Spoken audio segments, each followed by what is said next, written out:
Our historic club was founded 6 years ago, and we had the idea that there is a necessity to research on history, on the latest history, the latter history, because a lot of eyewitnesses died and we wanted to have the last ones to be interviewed.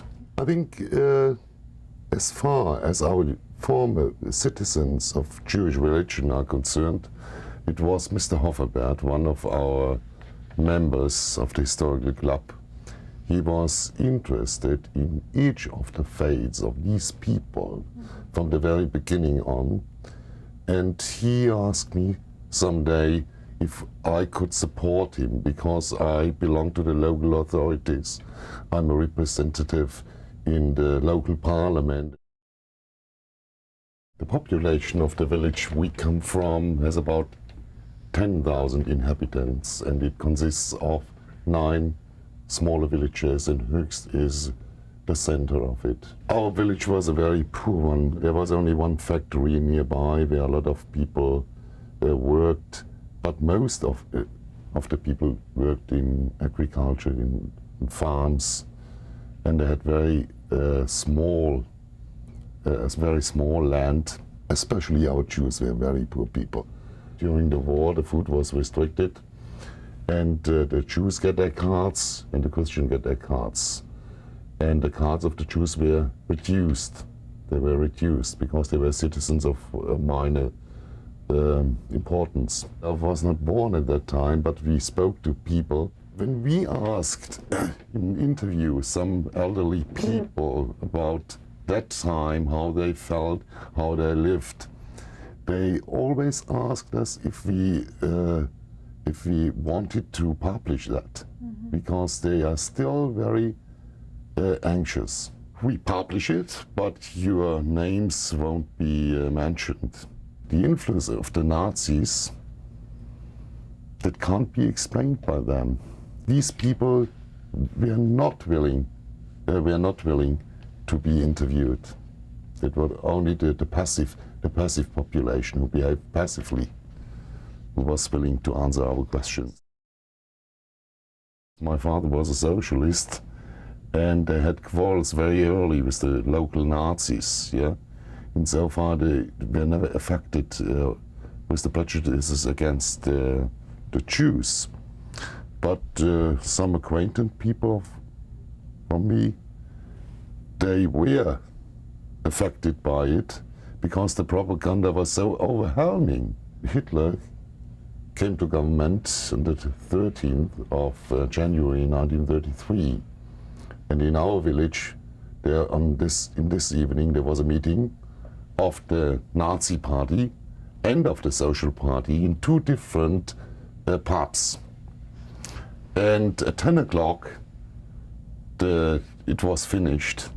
And these different groups meet each other in the marketplace, and 2 people were shot. One was the leader, the chairman of the Social Democrats. Another one was an SR man. 8 of these people were punished, or sentenced to prison between 6 years and 10 years. Yeah. The people who were sentenced were the socialists? Only the socialists. And there was a process after the war, and the leader of the regional Nazis, he confessed at court that he shot his comrade from behind. It was an accident. But these people had to go to prison. Yeah. What changed in my village? First, the mayor was changed. Before, there was a socialist. He was chosen by the population. When the Nazis came to government, they made a law that the results of the latest Reichstags election has to be transformed. So only 5 representatives, 4 of them belong to the Nazi Party. In the very beginning, there was only the propaganda that was made throughout the country. And that meant nothing to the Jews in the very beginning, because most of them believed, they had a very firm belief that nothing could happen to them. They were Germans and not Jewish. And insofar, there was, in the beginning, there was no problem for them. But in 1934, because of several amendments and laws, that changed. So by the time of November 10th, 1938, what we call Kristallnacht, then, what happened in Höchst then? That night, it was a robbery. It was not a political action. And to be honest, as far as I know it, people of all political belief took part in that robbery. That is not understandable for me. Okay, it was not, they were not rich people, but the Jews were their neighbors, and they took away whatever they could get, not the Nazis alone. There were socialists, communists, any sort of people. They went to the synagogue and they destroyed and demolished the interior. They didn't set it on fire because the mayor forbade that to them, because the houses nearby, they were so close to the synagogue. You said that many people left their homes and went to hide? They went into forest. They went to the forest. They went to their relatives in the bigger towns where they thought to be protected. Mm-hmm. Yeah. Some of them came some days later back. We had 2 transports in 1942 and 1943. They were taken by truck. One of the SR men in Höchst area, he told one lady, one Jewish lady, Mrs. Kramer, because she asked for something she had left at home when she was on the lorry, at the lorry. He said, "It is not necessary, Mrs. Kramer, to go back. Where you come, you won't need anything." And this lady had 3 children, and they all died in the Auschwitz camp.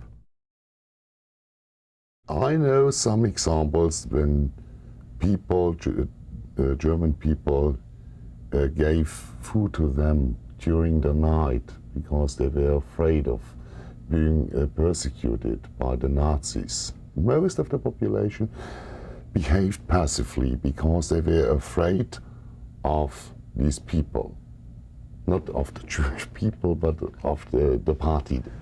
There was a small shop run by a Christian.